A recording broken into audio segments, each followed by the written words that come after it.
I'm Tom, and today I'm going to go through Flea's 4 most famous slap bass lines. These are the 4 which I find that students want to learn the most, and I'll run through some facts, some history of the Chili Peppers, and things that I think that you might find interesting. This Stevie Wonder cover appeared on the 1989 album Mother's Milk. Mother's Milk was a creatively different album from the first 3 Chili Peppers albums and combined more melodic elements than the previous more hard funk releases. This album was at that time their most commercially successful, and the High Ground single exposed them to a much wider audience. A teenage John Frusciante had joined the band following the tragic death of Flea and Anthony Kiedis' childhood friend and founding Chili Peppers guitarist Hillel Slovak. The Mother's Milk album was their first to feature the classic, I suppose, Chili Peppers lineup of Flea on bass, Anthony Kiedis, John Frusciante and Chad Smith on drums. And listening to it today, you get a sense of the direction that the Chili Peppers are about to take, whilst at the same time there's a connection to the earlier fast funk, like the great bass line Nobody Weird Like Me. With the High Ground bass line, it's a bass line that's always listed on those best beginner slap bass lines, and whilst it has a simple structure, it is very, very difficult to get it up to speed without completely losing the rhythm or making notes sound tonally uneven. So practice it slowly, like...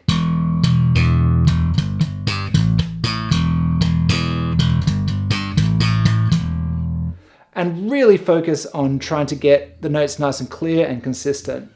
Also, just be careful that in the second bar, the bass line changes a bit from the first, so it's not the same all the way through. This track has a triplet feel to it, so the rhythm can often throw people off, so it's counted as 1 and 2 and 3 and 4 and 1. Now, Flea slaps the bass with his thumb across the strings like that, and you can see that on this video here, and I'm slapping through the strings, which most find a bit easier to be accurate and also allows you to do a double thumb, so play a note on the way up. But however you do it, accuracy and consistency is the key.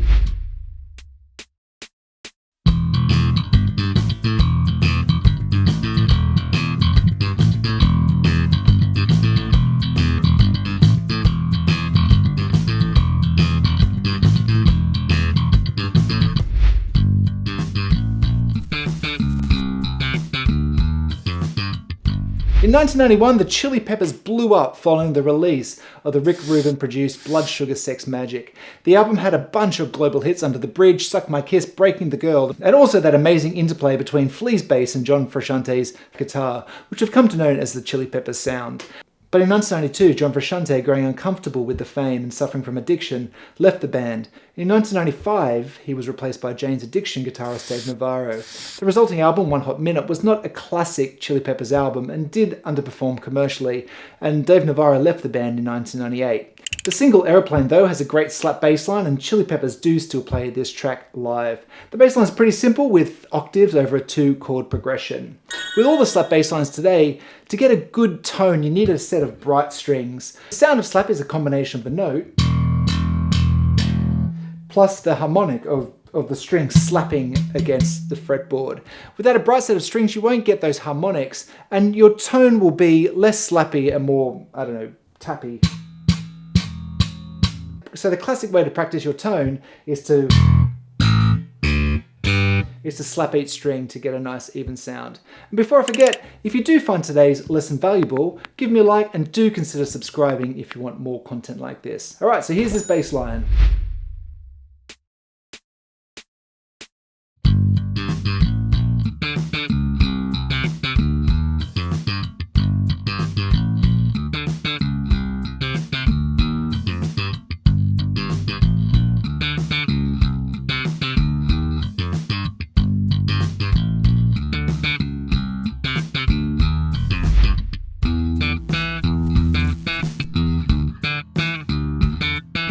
In 1998, John Frusciante was battling with serious addiction, and after leaving rehab, Flea invited him back into the Chili Peppers, reuniting the best guitar and bass duo in rock.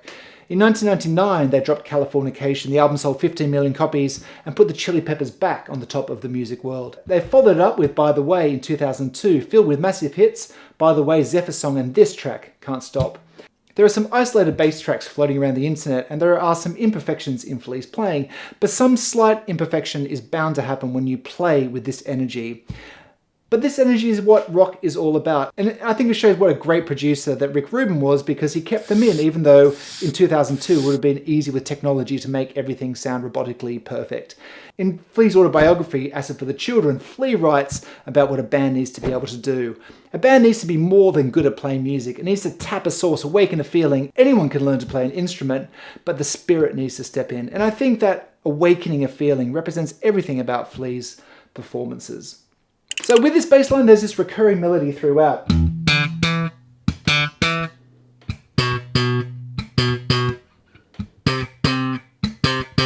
And it's combined with those bass notes through it.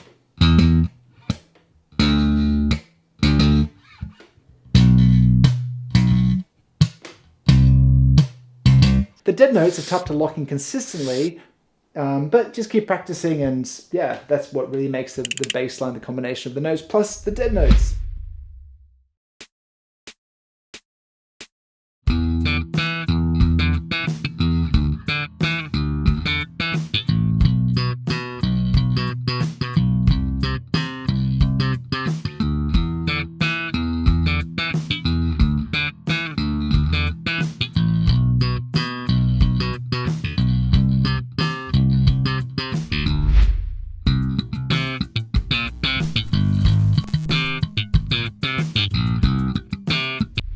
Rick Rubin produced one more album with the Chili Peppers, 2011's I'm With You, which is also the last album with John Frusciante before he left.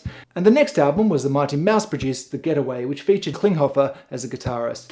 As I'm sure you know, John Frusciante has recently returned to the Chili Peppers, and there's a new album on the horizon, which I'm sure everyone's excited about.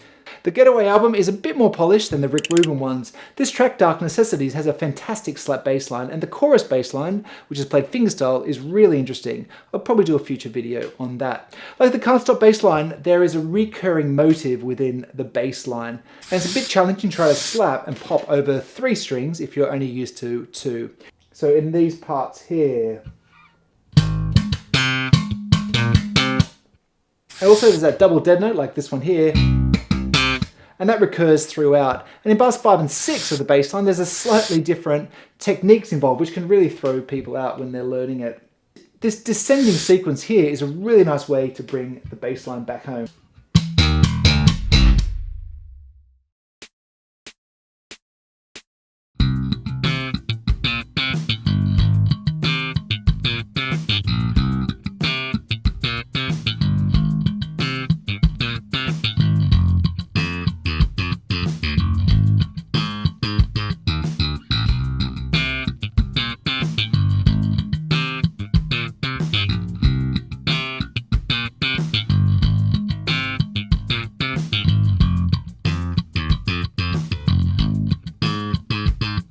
So they're the 4 most popular Flea bass lines. If you want PDFs and guitar profiles from today's lesson, they're available on my Patreon, and a big thanks to all my Patreons, and a special thanks to my VIP Patreon.